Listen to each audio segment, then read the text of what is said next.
One Day Exit Pop and R&B. We have the legend, the icon.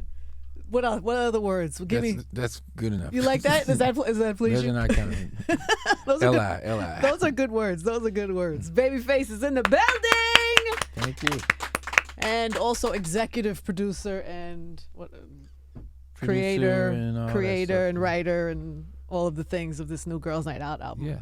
Which is so cool that this is what you're doing in 2022. Well, this looks cool. It's a good box. Huh? It's a good box. You sent a box. I got a box. Box. It got a little. I had a little. It comes with a little sweater. It comes with this lovely flask. Yeah. That I will utilize. Good. If I had known it got here, I would have brought something to put in there. Oh, I have some in the back if you want. Oh, good. Yeah. If you want to really turn this interview up a little bit today. Right, there you go. Feel free at any moment to use the bell at your leisure. Anyway, hi, congratulations. I hear we're charting. Number one on the art. Is that? Tell me the charting position. I don't follow that. They just tell Come me on. it looks good. For real, though. Do you not care? It's not that I don't care. I just don't really just stay on top of it because if it starts off good and it goes down a little bit, then I'll be watching it too much. So I don't like it. Are you still, after all these years, are you still like, they say artists are sensitive about their shit? Like do you still, are you still? I try not to be sensitive about it. So the best way to not be sensitive about it is to not look. That means you're highly sensitive about it. Well, no, if I do, I don't let it bother me, but yeah, there's other people around me that have interests. They do that. Yeah. So, but I love this as a project right now. I don't know why it was a surprise to me. Number one, I was honored that you called to ask me to do the intro. I'm honored that you decided to do it. I didn't even know what it was. Just like Babyface called and wants you to do something. And I said the answer was yes. I didn't even know what it was. I didn't even know what it was or what I had to do or where I had to go. But the answer was absolutely yes. Well, thank you so much. It's a great start off, and it comes off. It comes off very nice. The whole thing and this. So tell people the concept. The theory is, so me and Lala are on the first track, and we set up this scene of this girls' night out. Yeah. Correct? So you're visualizing this. This must have been in your head. Yes, visualizing it. And so imagine if, these girls get together and somebody's got their heart broke or something, or somebody's got a new guy or something. They say, I want to go out and I would celebrate. like to be the one with the new guy, not the heartbreak. The new guy. Okay. So, are the same guy, but it's going good. Okay. And let's go out and celebrate. Mm-hmm. And so they go to a club and hang out, or go to a bar, and they're all at the same bar, and I'm the bartender. You're the bartender. So I get to be in on the conversation a little bit, not be in all the way, but just, give a couple words here and there. Mm-hmm. It was very important in doing this record with these young girls that I didn't want to come off as the creepy uncle. Yeah, very important. So. Solid decision making. But you did visualize this whole thing in your head. So it was it was completely thought out in that sense, and I really can't say I take all the credit for it. Rika, my partner on, she actually came up with doing this whole project to begin with. Really? And that whole thing. And I said, that's great. Actually makes sense. Yeah. And then how do you decide who is on the project? Well, because the people you chose were perfect. I would like to say I chose all of them, but I did not. Did not? Okay. The first, some of them I already knew. Like I already knew Kehlani. I love Kehlani. And I was a fan of LMA and Ari Lennox. I was, already becoming a fan of her. Uh-huh. And so a lot of the girls, once again, Rika kind of said, you should check out this and you should check out that. So I started looking at it, and I would listen to them first before I would just say yes. Right. And what are you listening for? I'm listening to see if there's something in their voice that inspires me, that I feel like I can write for. And if there was that, if I thought there was something cool about their voice or cool about them, then I thought it was worth giving it a try. And because of that, got a lot of surprises in the process. Because Tiana Major 9, she came in and killed it. And I was going to ask you, who surprised you most? Well, it's a lot of surprises because there is different kind of surprises. Like I thought that I didn't know what to expect from Tiana Major 9, so same thing. Same thing with Coco Jones. I didn't know she had those pipes. I didn't know. On some of the things that I would hear before, I heard a nice voice, but I didn't know that they had the depth that they had. They were waiting for you. I would push them a little bit more, and they would be that. Then Money Long came and just smashed it, and I didn't know that Money was that good. Who else is on here? Queen Naija. I love Queen Naija. Queen Naija. She's just got a natural thing about her. Yeah. It's like she's like the girl next door that can sing. She was here not that long ago, and we made her sing. What did she sing? Whitney Houston. She really? sang "I Will Always Love You." You know that could be tricky. Yeah, Even for a good singer. She sung it in her way, I'm sure. She did sing in her way, but I think I'll play it for you before you go. Yeah, it's pretty. I was pretty impressed. I'm not. I mean, I know she had pipes, but to be able to sing that off top, she's got a voice, and she's I mean, that's for real, and that's the thing that I picked up, in working with her. It's like, okay, she can sing. Yeah. So it's everybody can sing, and there's some people that came on there weren't necessarily known as singers, like Baby Tate. Mm-hmm. She came in and had no idea she had a voice. It makes sense that she has a voice, seeing who her mom is. Mm-hmm. But some of these artists you just didn't know ahead of time. So what is the thinking? Is that like you trying to raise the profile, just have the opportunity to work with this young talent? I wanted to. After Verzuz, I saw that there was a younger audience that was still supporting what I did, and so I wanted to be able to talk to them more directly and through my art, so to say. I love that. And I felt like that was easier done. When Rika brought up the idea, I said, yeah, that makes more sense. It's easier done that way. And so I pulled in other producers as well to make sure that I was still also able to speak to them in music that they're familiar with and feelings that they're familiar with, and so mix it all together, and it came together in that way. So it was important to it's also important to showcase these girls, because that's why I sang very little on it, because I wasn't trying to push a whole Babyface thing. I was really trying to make an album that showcases these girls, that some of them, they aren't all the way there yet. Yeah. But you want to give them they should be. Yeah. I'm just kind of shining a light, like, hey y'all. Are you one of those artists, like, sometimes when you get great artists together to sing together or do a duet, like I was thinking about your performance with Usher when you did that Cater to You thing. Oh, right. There's like a moment where it's almost like a battle happens. Mm-hmm. There's like a vocal battling that happens. Yeah, I try to stay out of those. I feel like you engaged in that one. If I try to stay out of it, but if I'm in it, I'm not gonna just give up. You're not gonna fall back. I gotta figure out how to. With my limitations, I try to figure out, okay, how can I figure out how to here? Yeah, because I go way back, and so I've been performing in clubs and things ever since I was like 19 years old. So it's just the showman in me. That's why I'm like, why do you try to stay away from them then if you have that showman? Because in you? I might lose with whatever. You don't want to risk anything. I don't want to risk it. I usually try to figure it out, but some people you just can't. Just fall back. Let me fall back here. It doesn't make sense to try to do that. There was a little thing happening with you and Usher in that performance, though. Did I make that up in my head, or was there? Was there a little thing? Yeah, there was a little back and forth. Well, that was kind of the concept. So it was friendly. That was like, it was friendly war. It wasn't look, I would not go up against Usher, period, in general. So that was only performance at that point. Yeah. So I just went to see Usher in Vegas. I saw his residency. Yeah. Did you see it? I haven't seen the second one. Yeah. Oh, you gotta see the new one. I know it's almost over now. But he's gonna come back. So he's totally gonna come back. Yeah. But it's so great. Yeah. It was so great. He's keeps on figuring it out and just keeps getting better. Yeah. That's how it's supposed to be. Yeah, for sure. I saw your friend Teddy Riley there that night. He was there that night. He showed up. Yeah. Which brings us back to Verzuz. Oh, here we go. Let's go to Verzuz, shall we, Face? Shall we? I guess we are. Have you been talking about Verzuz a lot on your promo tour and your press tour? I'm sorry, you put this bell here and it looks kind of fun. You have to do it. It's so addicting. Verzuz was highly entertaining and enjoyable for many, many reasons. Okay. How was it for you from the inside? From the inside, it was frightening for me on the inside. Why? Because I didn't know what I was doing. And, I'm looking at the, what do you do? And, how do you... And Teddy's battery's dying on his phone. You guys, it was so great. It looked like Uncle's for sure.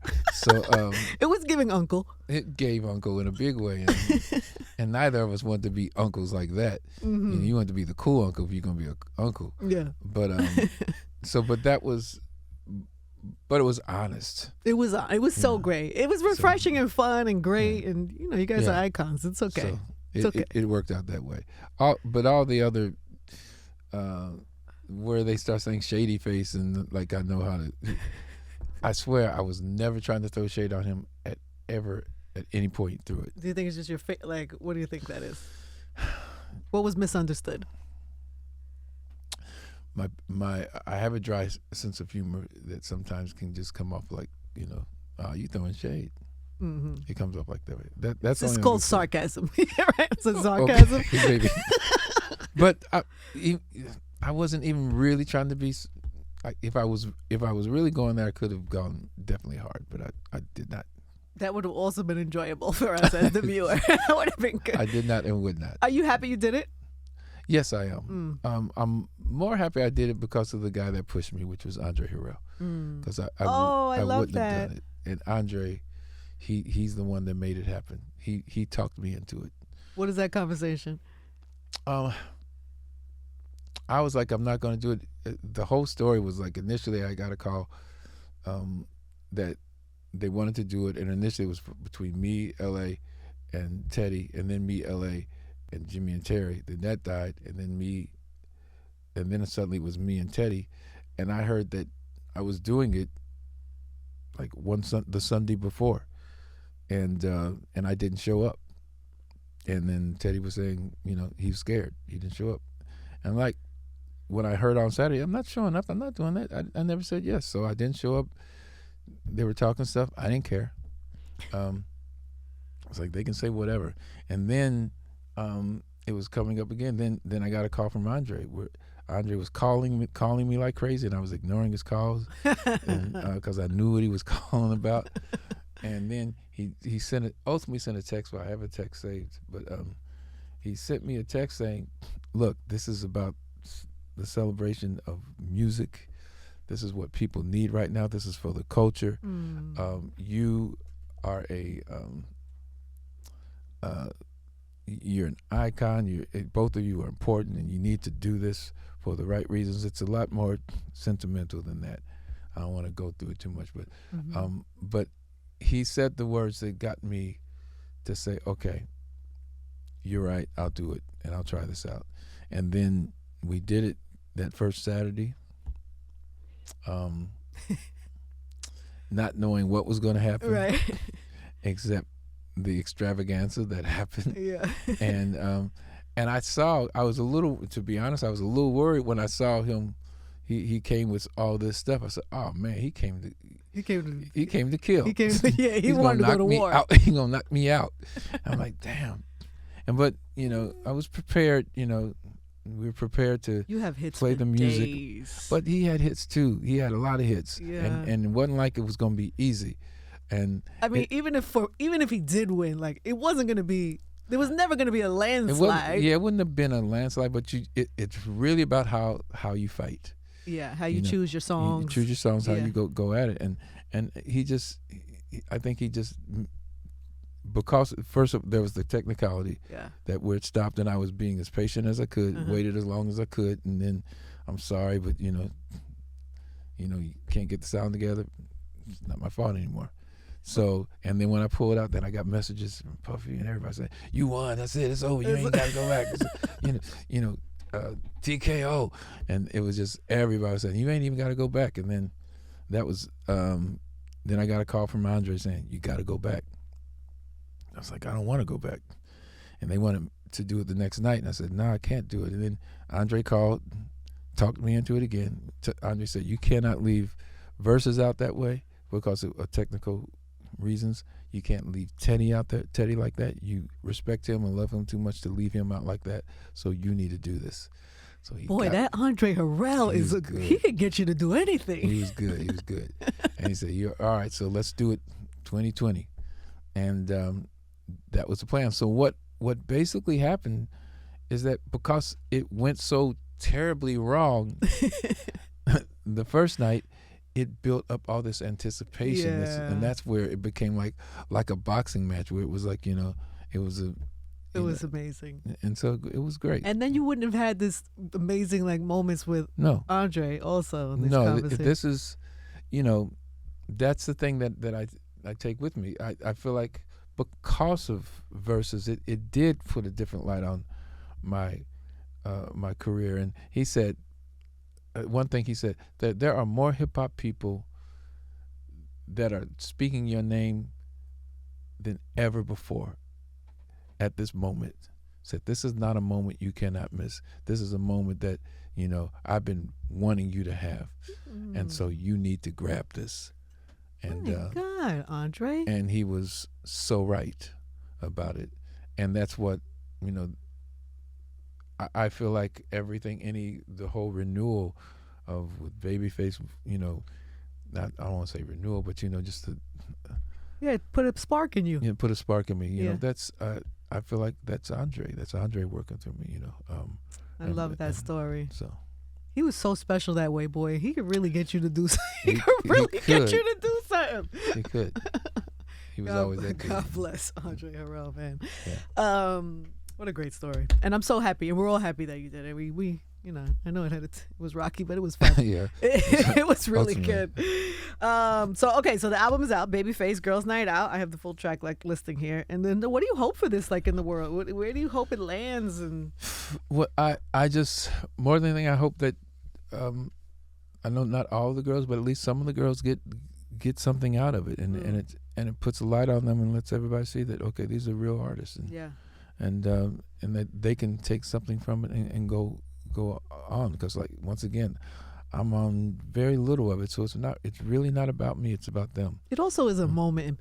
It's like a rite of passage in an artist's life to be able to say I work with Babyface. A lot of them felt honored, and I felt honored that they were honored. Mm-hmm. And I like to kind of think this is kind of like my Quincy Jones album. Mm-hmm. Quincy used to do albums this way and present other artists that way, and so for me, this was a chance for me to shine a light on everybody else.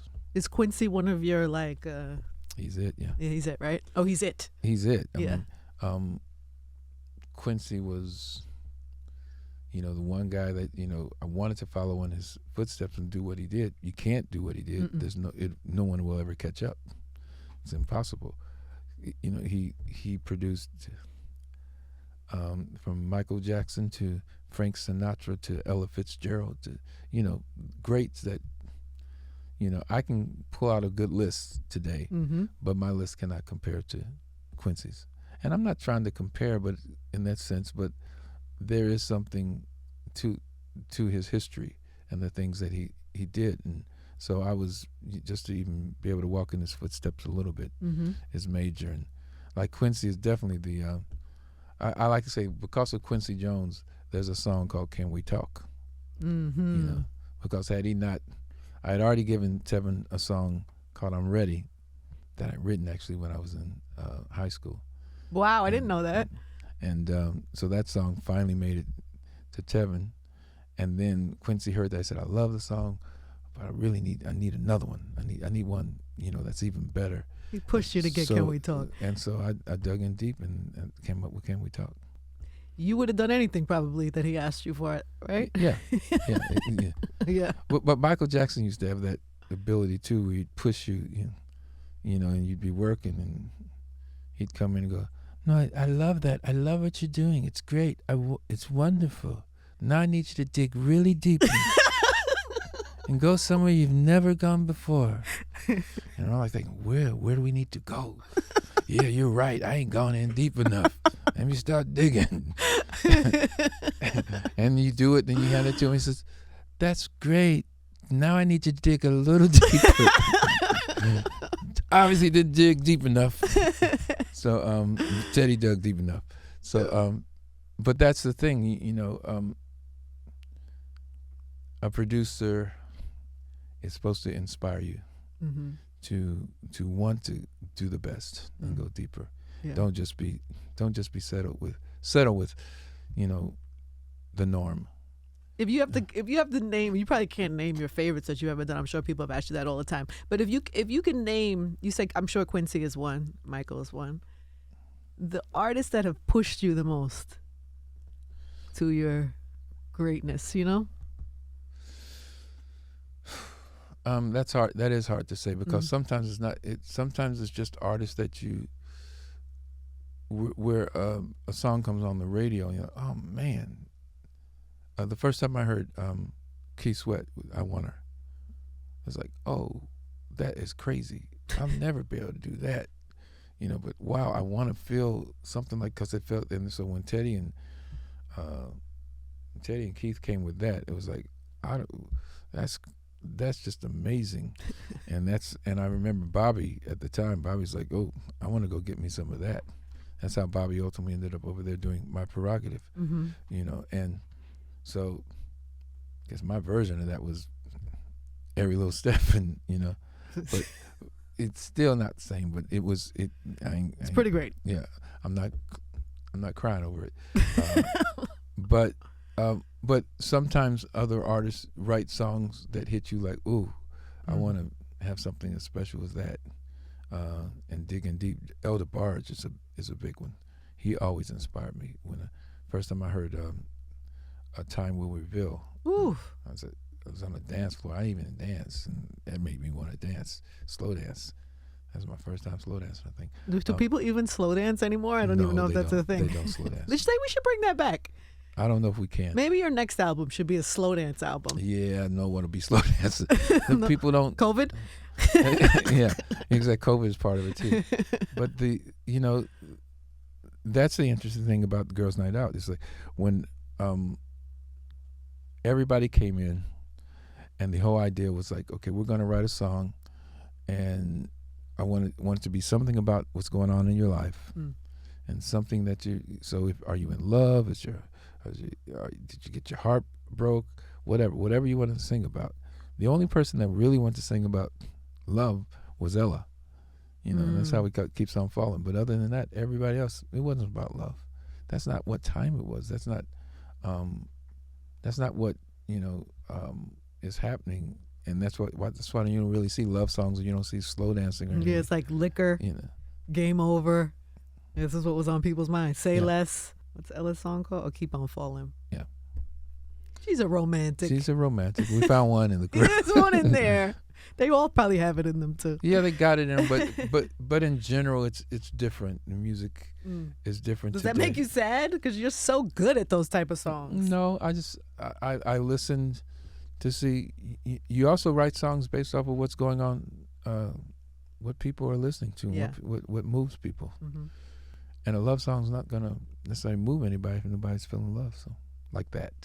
We got to get back to that. I hope your next album is a love album about love songs and slow dancing. Slow dancing and love songs. Just going to throw it out there, see where it lands. Okay. If you need me for the intro, I'm already available. Yeah. I'm already saying yes to any type of intro or any type of participation. Slow dancing and love songs. Yeah, for sure. All right, so everybody get Girls' Night Out. And then, I don't know, what it is. I'm sure there's things lined up. And what happens from here? Like, what do you still have need to, like... Because you could sit down and you could go in an island and I saw your wall with all your plaques and you could just sit in that room. No, why would you want to do that? No, why? Creativity is everything, and working, and art, it's the art of it all. And I love being on the road when I go out and do shows and things. So that's all part of it. And so no, why would you want to do anything different? Mm-hmm. You can. If you can do what you love for as long as you can, why wouldn't you? That's a bar. We'll take it. I love that. All right. Well, everybody get the album. Is there anything you think people should know about it, or you want? I don't know. I was told when I came here I was supposed to ask you any questions. Oh, you're gonna do Ask Angie? Yeah. I have a segment called Ask Angie. Yes. Are you gonna participate? Have you ever been on this side of an interview seat? When interviewing other people? Yes. I interview every artist that comes in. And usually dig into their life. Do you do that really? Yeah, because that helps you write about them. Oh, so let's do that as if I could sing. As if you could sing? If I could hold a note, which I cannot. All right, so what's going on with you? How's your life right now? Is that how you start with the artist? Yeah, how's your life? What's going on? My life is good. Is it? I'm having some. I started a kind of a new business, and so that's been a little challenging. I'm making a lot of mistakes. Mm-hmm. My personality doesn't love mistakes. What's love life like? It's good. I'm in a 12 year, 11 year. 12 years. Yeah, solid. Really? Yeah. How solid is that? It's very solid. And how? We both are growing, which is, to me, the all you could ask for, right? Did you know it was going to be solid in the beginning? No. Was it rocky throughout? Throughout? No, not throughout. Yeah. It's always rocky at the beginning, right? Until you're figuring out your space. It all depends. Rocky can come later. Sometimes it can be smooth in the beginning, and you don't know. I feel like I want to write a song right now. By the way, it's working. Whatever you're doing is working. and so, is there when you met? Mm-hmm. Was it sparks? Yes. Yeah. Yes, in a different kind of way. It was a very direct kind of conversation, which I appreciated. But you don't know what that's going to be. It could have been just a lunch date. It could have just been a lunch date. And we didn't live in the same city for a while, so we were able to slowly grow into something, as opposed to like being on top of each other at the beginning, which a lot of people do. Had you ever felt sparks more than that before, that you thought were more than that? When you're young, you mistake dysfunction for sparks. Yes. Right? You think, oh, I have all these feelings. Those are not feelings. That's anxiety. That's stress. That's not. Right. So this was a more healthy version of that. Yeah. Where there was, not a lot of like. So it came at the right time in your life. Yeah, that's also the truth. And we had to work at it. Yeah. Most of us don't come from, we don't come from households of married people or people who seem to make it work. So we're figuring it out on our own. So I think we're doing a pretty good job considering. How long now? I'm never good at this. I don't know, like 12 years, 12, 13? I don't know. Is that right? I'm asking people like they should know. I don't know. Yeah, around that. My son's 19. We met, he was, so about 12, 13 years. Mm-hmm. Well, that's great. Isn't that good? Yeah, so if we were going to do something, we'd probably write about that, how you made it. We made it. How you made it and how you're going to keep making it. Because it's not just how you made it, but it's how you keep it there. And to show everybody else the key to it. Because since we don't know the key to it, when you see somebody that's actually doing it and actually in a good space of saying like, okay, and we still good, then that's the story you want to hear. That's the love that we might need to hear about, because we also need with love. It doesn't have to, it's not always supposed to be great. It's also supposed to be rocky in it as well. So you can say, how do you get through those rough points? What did you do to get through them? And what was it that you just loved him so much, or he just loved you so much, or was it that you just didn't want to give up on the idea of it? This is questions, or this is the questions. Song? This is the song. It is a song and question. It is a song. I think the answer is, if there is an answer, if that was a question, is the willingness to give each other space to grow, but then also the willingness to want to grow together. Yeah. Because you have this effort that has to come into that. Right. Right. And so I think that really helps. Because if you feel stifled in a relationship, no matter how much the person might give you sparks or whatever, like, and your growth is being stunted, then you can't survive in that. Especially if you're like a creative or artistic or an ambitious person, you will run. Right? Question is, are you a finisher? What does that mean? Means that when you start something, do you want to finish it? And almost everything you do you always like, if I start something and if I'm committed, then I'm going to take it all the way through? Right. I try to be. I don't always hit the mark. I am because I put effort into it. Not naturally, because I get distracted fast. Yeah. So I have this big idea, and once the idea's out, even if its execution is not done, I'm already on. I want to do something else. Right. But because I've worked at that, about finishing what I start and getting across, I'm better at it now. So it sounds like you spend a lot of time working on yourself. Yeah. Yeah. Also the key to like being able to maintain a relationship, right? Like, working on me. That could be a song. We're done with this therapy session. Look for my album coming in 2023, produced by Babyface. Work on yourself. I'm going to need lots of auto-tune. That's what no, that might not have to be any auto-tune at all. Just work on yourself. Can you teach? It's got to be honest. Can you teach somebody to sing who can't sing? No, right? You can get them to sing the best that they can.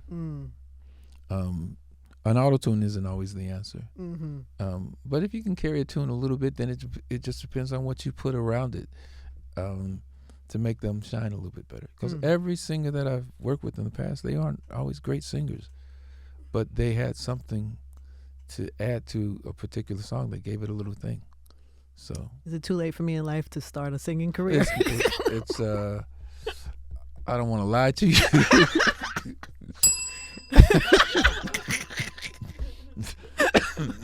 Thank you for being honest. And thank you for being here today. The incredible Babyface, everybody. Spot 105.1.